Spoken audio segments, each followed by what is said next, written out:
Well, hello everyone and welcome to RaceWeek, where today we are going to discuss what the rest of the 2021 Formula One grid will look like, who will be going where. Now, much of the grid has been confirmed for next year, but there are still many seats which have a lot of drivers fighting for, whether it's experience, youth, or even Formula 2 graduates. And today, I am going to be discussing who is going to go where. So, before we go into the video, make sure you give the RaceWeek website a visit at raceweekblog.com. That website was launched last week. There is a lot more content planned for that. And also make sure you follow us on Twitter at raceweek_show. So, without further ado, let's go in to the 2021 lineup. Okay, so I am going to be doing going through team by team with this. So I am going to start with Mercedes, and this looks like a done deal. I mean, Lewis Hamilton isn't actually officially confirmed for 2021 yet, but I think we can safely say it is pretty much a done deal that Lewis is. I'm not sure what he's waiting for, but he has stated that he is basically stated he is likely to remain next year, and obviously Valtteri Bottas is confirmed for next year, and some people are speculating if Bottas is good enough for the second Mercedes. But the thing is, if it ain't broke, don't fix it. As far as Mercedes are concerned, they have a very quick car. They will obviously be using the same cars next year, so they will likely maintain a lot of their advantage from this year. And it's proving to be a great team setup. Lewis Hamilton is currently obviously on his way, looking like he is on his way to a 7th world title, the star driver. And Valtteri Bottas has proven to be a great support that can do the job, take victories, and can simply do the required job for the team. So why would Mercedes change? Then next up we go to Red Bull. Obviously, Max Verstappen is confirmed. They did actually state today that Honda's exit from Formula One is not going to affect the contract, but if Max Verstappen wants to leave, then surely he is going to try to do so. But Red Bull are going to be keen to hold on to him. And the big question is, who's going to be alongside? That's not really been revealed yet, and apparently they are in no rush to do so.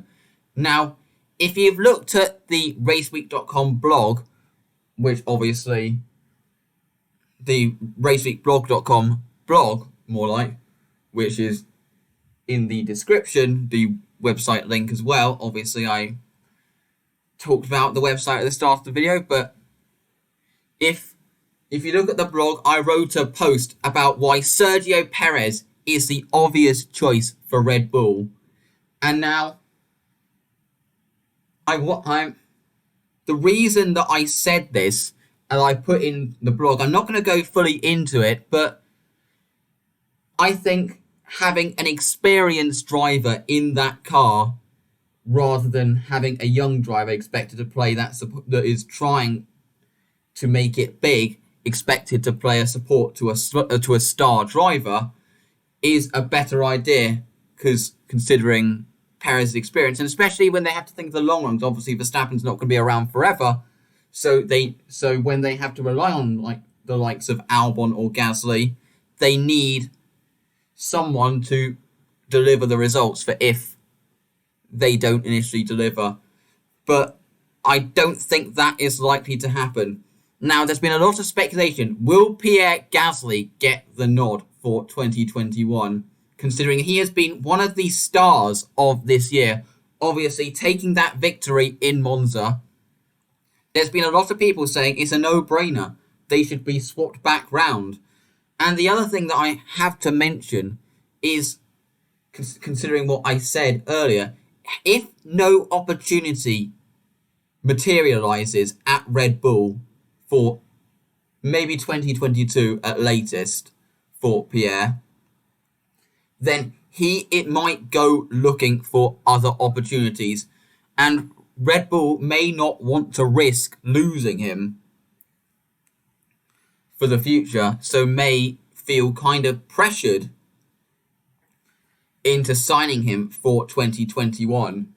However, I don't think that is going to happen for 2021. If that happens, it might be for 2022, maybe possibly midway through 21 if Albon doesn't deliver. But Albon has the backing of the team, and a lot of senior figures at Red Bull have still praised him. If they're thinking of ditching him, then usually you'd be seeing Helmut Marko or Christian Horner criticising the job that the driver had done before they get dropped. Alex Albon hasn't had any of that. He's been praised by his team for the job he's doing. It's not easy to get into a car fully tailored for another driver and to be alongside that driver who's obviously in the peak of his career right now in terms of his pace. So I think it's likely that we will see Alex Albon sticking around in 2021. Next up, we have McLaren. This is obviously already confirmed. And Lando Norris and Daniel Ricciardo. McLaren have a very strong team. But, firstly, I think it's a real shame Carlos Sainz has left them because he was really settling into the team. But doesn't mean to say that the same can't happen with Daniel Ricciardo. Especially as I think Lando Norris and Daniel Ricciardo will be a very interesting pairing. Two actually fairly similar personalities, like Lando Norris obviously taking the social media world by storm, with Daniel Ricciardo being one of the most likeable characters on the grid. And both have pace. Obviously, Daniel Ricciardo is really outperforming that Renault a lot this year. I think this year he has shown his pace a lot more than many other years because he is taking that Renault to places where it should not really be. And with the change to Mercedes power for next year, I think McLaren could be in for a good season next year. I think it's only a matter of time before they start winning races again. Next up, we go on to Aston Martin Racing. And of course, they have already confirmed their drivers. And it was a real shame for Sergio Perez that it looks like his patience in the team was going to pay off, and he was finally going to be part of a manufacturer team that was on their way to being a front-running team. However, then Sebastian Vettel was available on the market, and to be honest, it was inevitable that they were going to take him, considering, if you look at the stock price of Aston Martin, whereas on the day that Sebastian Vettel was announced that it increased, signing him reflected well on the brand. And of course, with Lance Stroll's status in the team, with the fact that it's his dad that runs it, he was never going to get the boot. Not dissing, though, the job that Lance Stroll has done this year. I think before this year, I think the issue was Lance Stroll was not performing at his best enough. Because there were many times, particularly in 2017, but from 2017 to 2019, where on his day, he was bloody quick. We saw that in Baku 2017. We saw that in Monza 2017 as well. But the thing is, he wasn't delivering those performances enough. But this year, now he's in a good car, and now I think he's really found his feet in Formula One, and he has shown that he is more than a pay driver. And you have to remember, he dominated Formula 3 in 2016. And against quite a strong field as well. Now, I personally think his issue was he was promoted to Formula 1 too early. Maybe a few seasons in Formula 2 could have done him good. But I think this year he has shown himself worthy of a seat in Formula 1. And it's going to be interesting to see this pairing because Lance Stroll, he has really found a home at this team. And we know that he can deliver the results. And he'll also be driving the same car as he did next year. But we could also see a rejuvenated Sebastian Vettel as well in considering he's now away from the politics of Ferrari. He's no longer got that young hotshot in Charles Leclerc to deal with, which I think was part of the reason. I think as soon as Charles Leclerc started beating him, his confidence started going down a bit last year, and hence why he has dropped off the pace. But I think this could be the chance for Sebastian Vettel to rejuvenate himself. And I think this is going to be an interesting pairing next year. And next up, we go to Alpine F1 team in the form of, who obviously formerly the Renault team. I personally think it's a shame that they are going to be ditching the black and yellow livery, because I think that's one of the best liveries in recent years. But the big news, Alonso's back. And it's going to be interesting to see, considering this is also a team on the up right now. The car's improving. I mean, as I said, Daniel Ricciardo was outperforming it, but still the car is improving, and it's a good car this year that Renault have, and obviously it's going to be the same car, obviously in a completely different colour scheme. But we know Fernando Alonso is the master of outperforming cars, and I think even if the team is still a midfield team, that he will get a few podiums next year. It'll be interesting to see how Esteban Ocon compares. I mean, there have been a few drivers, most particularly Stoffel Van Dorn, and this is a bit of a concern I have for Esteban Ocon. Stoffel Van Dorn was a fairly fast driver. However, I think, and this has been a common consensus amongst a lot of people, that he was just in the wrong place at the wrong time. Teammates in a underperforming car alongside the master of outperforming cars in his maiden 2 seasons in Formula 1, which may have been what has ruined his career. Now, I hope the same does not happen for Esteban Ocon, because we know that he is fast. I mean, he is clearly, the year out of Formula 1 has hurt him a bit, but he is starting to get onto Daniel Ricciardo's pace, and if he's not going to suffer a similar fate, he needs to be on terms with Alonso on quite a few occasions. Now, the thing that he has in his favour that Van Dorn didn't is his experience that he would have had 3.5 years in Formula 1 before. So that's going to be interesting to see how Ocon gets on alongside Fernando Alonso.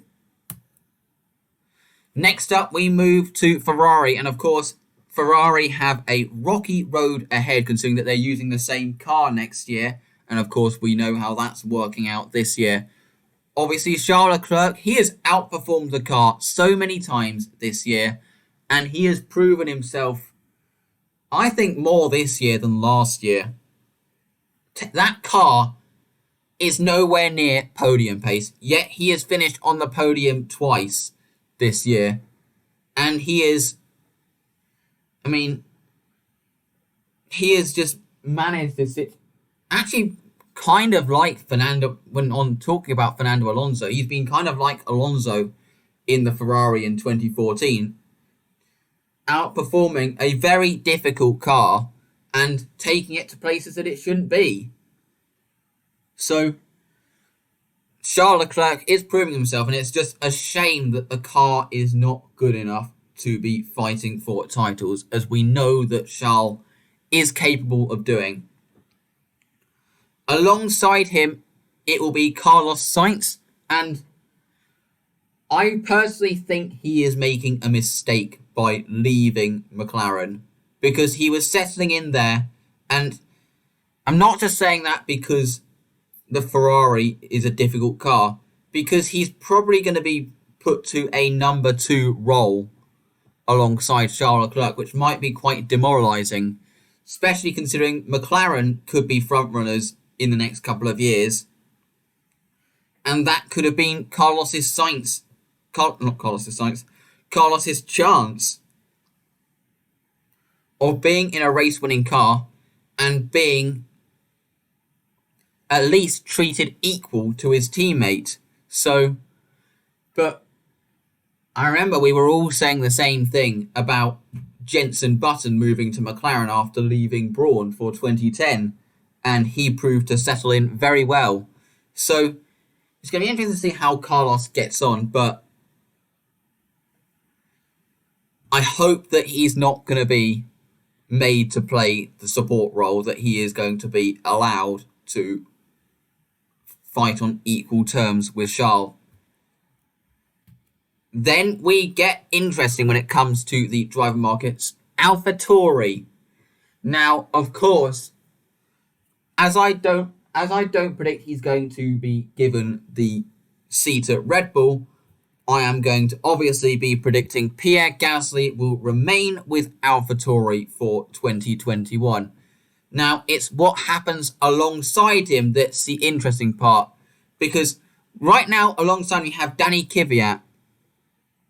However, from the moment he joined, it seemed pretty clear to a lot of people that he's basically a placeholder until the next Red Bull Junior is ready to step up. And that could happen next year in the form of Yuki Tsunoda, providing that he gets the super license points, which it looks like that he may do in Formula 2, considering he is proving to be one of the stars of this season in Formula 2. And even though Honda are exiting at the end of 2021, he will still have their backing for the next year or so. And I could see Honda still wanting to get a Japanese driver in for at least, especially for their final year in the sport. And even without Honda's support, I think he has done more than enough to be in that car. So I am going to predict that Pierre Gasly and Yuki Tsunoda will be driving for AlphaTauri in 2021. And that could be an interesting lineup. It would be interesting to see how quickly Tsunoda can get on terms with Pierre Gasly. I mean, we know he's doing the young driver test. I think there is a strong chance that we will see him in Formula 1 in 2021. And then we get even more interesting when it comes to Alfa Romeo Racing, seeing as there's so much that could happen at this team. So, right now, they have Kimi Räikkönen and Antonio Giovinazzi. However, there are many Ferrari juniors, the likes of Mick Schumacher, Callum Ilott, Robert Schwartzman, who are waiting in the wings for a Formula 1 chance. Now, they would probably... At first, I was thinking that they might decide to go with two young drivers, but they might go for experience alongside youth. Now, Antonio Giovinazzi, he has been in the team 2 years, but he has not set the world alight so far, so I'm not sure. If one of them gets dropped, I think it will probably be him, seeing as for a young driver, the experience of Kimi could be valuable for him. But right now, there is one person. In fact, there's actually reports that on Friday he might sign the contract. There is one person who is the favourite for the seat right now, currently leading Formula 2 and with that famous surname, Mick Schumacher. And I personally think this is a done deal, that we will be seeing a Schumacher in Formula 1 in 2021. I mean, he had a bit of kind of a slow start to the year, but he has really come into his own in this second half of the year. The amount of attention that he got after his win in Sochi, in the first F2 race in Sochi, I've not seen that much attention on a victory for an F2 driver. How much they were talking about it in the F1 practice session on the broadcast. He's driving in FP1 this weekend at the Nürburgring. And considering that he is leading the standings and he's got, obviously, the marketability that will be quite big for a team such as Alfa Romeo, he's got so much going for him. I personally think it is a done deal that Mick Schumacher will be driving for Alfa Romeo. So, that is what I think will happen at Alfa Romeo. And then next up we go to Haas. Again, uncertainty about both their drivers for 2021. Now, Romain Grosjean, a lot of people have believed that he has been on borrowed time for a while in this sport. And he has struggled once again this season, and I personally think that this season is going to be one bad season too many for Romain. So I personally think that Haas's patience will run out and he is going to get the drop for 2021. So, who do I think will replace him? Well, now there is an experienced driver on the market. We know that Haas want experience in their team, and there is now an experienced, dependable driver on the market in the form of Sergio Perez. Now, big question is, will he want to go to a team which is kind of performing near the back of the field? But there are a lot of reports suggesting that he might be willing to take that. And I personally could see that happening. He also will bring in a lot of sponsorship money to the team as well. So I'm personally going to predict Sergio Perez will drive for Haas in 2021. So, what about their second car? We all thought Kevin Magnussen was confirmed, but they've actually stated that neither driver is confirmed for 2021. And they're considering many drivers. And there's also been talk that they may take a Ferrari Junior. So in this case, I could see Kevin Magnussen getting the drop. So, who out of Robert Schwartzman or Callum Ilott will get the seat? First, let's talk about Robert Schwartzman. Now, he brings in obviously a lot of sponsorship money, which could also be valuable for Haas. And of course, we know that he is very, very fast, as we have seen on quite a few occasions in Formula 2. And so you could see why Haas would take him, that having a driver that every now and then could deliver some great results. However, the issue is he has not been consistent in F2 this year. He's been fast, but not consistent. On his day, he's been lightning fast and shown himself to be a man for the future. But I think he could do with another year in Formula 2, personally, where he can refine himself. I mean, we know he's got the pace, he just needs to refine that consistency and get that experience, vital experience needed before getting into the top division. And a logical career direction for him, it would be to stay in Formula 2. Kimi Räikkönen obviously has one last year in the sport, and then for 2022, Robert takes Kimi's seat.